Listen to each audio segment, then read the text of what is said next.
Assalamualaikum warahmatullahi. Semoga kita semua dipelihara oleh Allah Subhanahu Wa Taala. Amin.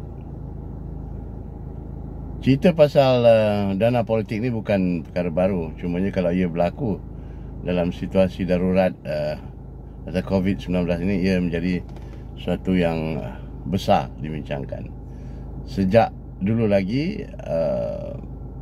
untuk memberi dana politik kepada peringkat bahagian, so pihak parti akan create project since yang menjadi kerajaan dulu UMNO. So banyak projek diwujudkan di kawasan-kawasan, di negeri-negeri di bahagian.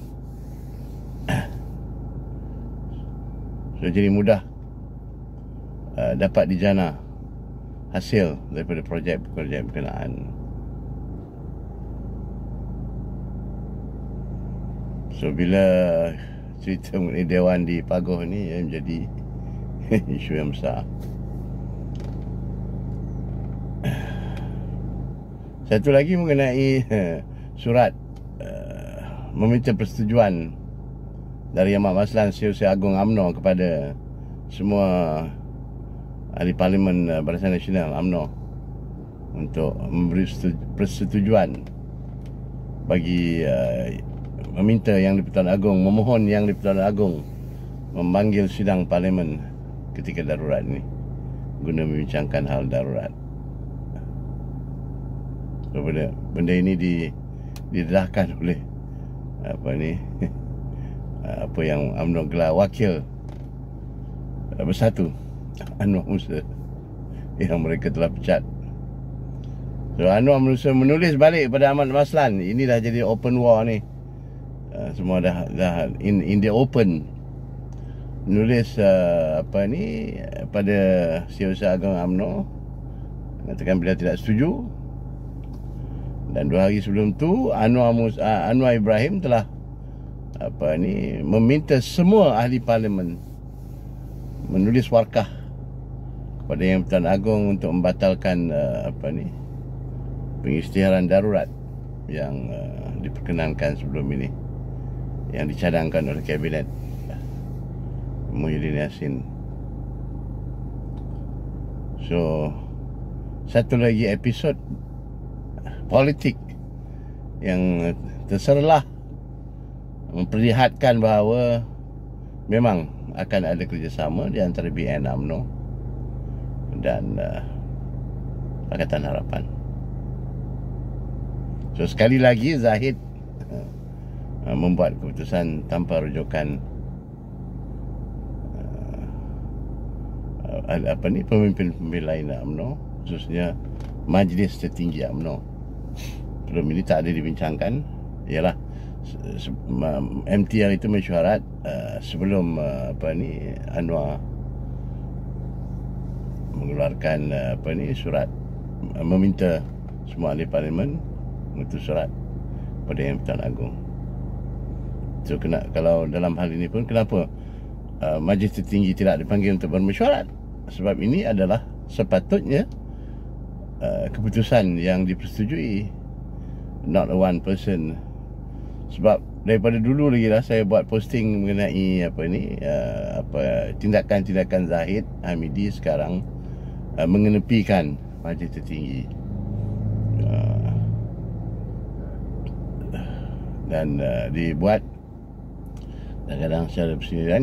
Kali ini melalui surat Setiausaha Agung UMNO, yang juga Setiausaha Barisan Nasional. Sebab tu beliau melantik Amat Maslan lebih mudah untuk berurusan dengannya dan memecat Anwar Musa. So Anwar Musa mendakwa bahawa Amat Maslan, tindakan Amat Maslan itu sebenarnya adalah satu perbuatan derhaka kepada Yang di-Pertuan Agong. Jadi kita nak tengoklah apa tindakan jawatan kuasa sementara ni, ataupun confused lah. It's very difficult to address the government sekarang, whether the government still exists. Sebab banyak yang mengatakan bahawa bila ada darurat, atau dalam clause mana dalam perlembagaan yang mengatakan bahawa still ada government walaupun darurat. Mungkin ada di subclause Saya bukan pakar perlembagaan.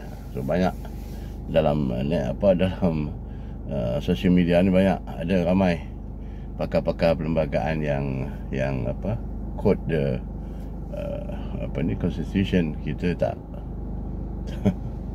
kita tak tahu, tak berani nak quote the perlembagaan, silap quote. So kita tak berani nak go into detail sebab kita tak tahu.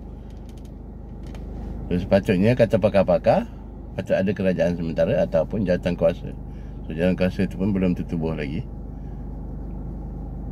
So siapa yang should polis, pihak berkuasa mana yang should take action against situasi macam ni, macam Ahmad Mazlan ni. Sebab ataupun pada Anwar Ibrahim yang melawan perintah berkenan yang Pertuan Agong untuk menerima balik peristiharan darurat. Sejauh mana pihak berkuasa, polis boleh mengambil tindakan. Wallahu a'lam. So makin lama makin dekat, makin lama makin terserlah kerjasama BN UMNO dengan Pakatan Harapan. Belum ada lagi kenyataan rasmi mengenai kerjasama ini dibuat beginilah, off and on macam ni. Tapi makin lama kita dapat lihatlah ada situasi.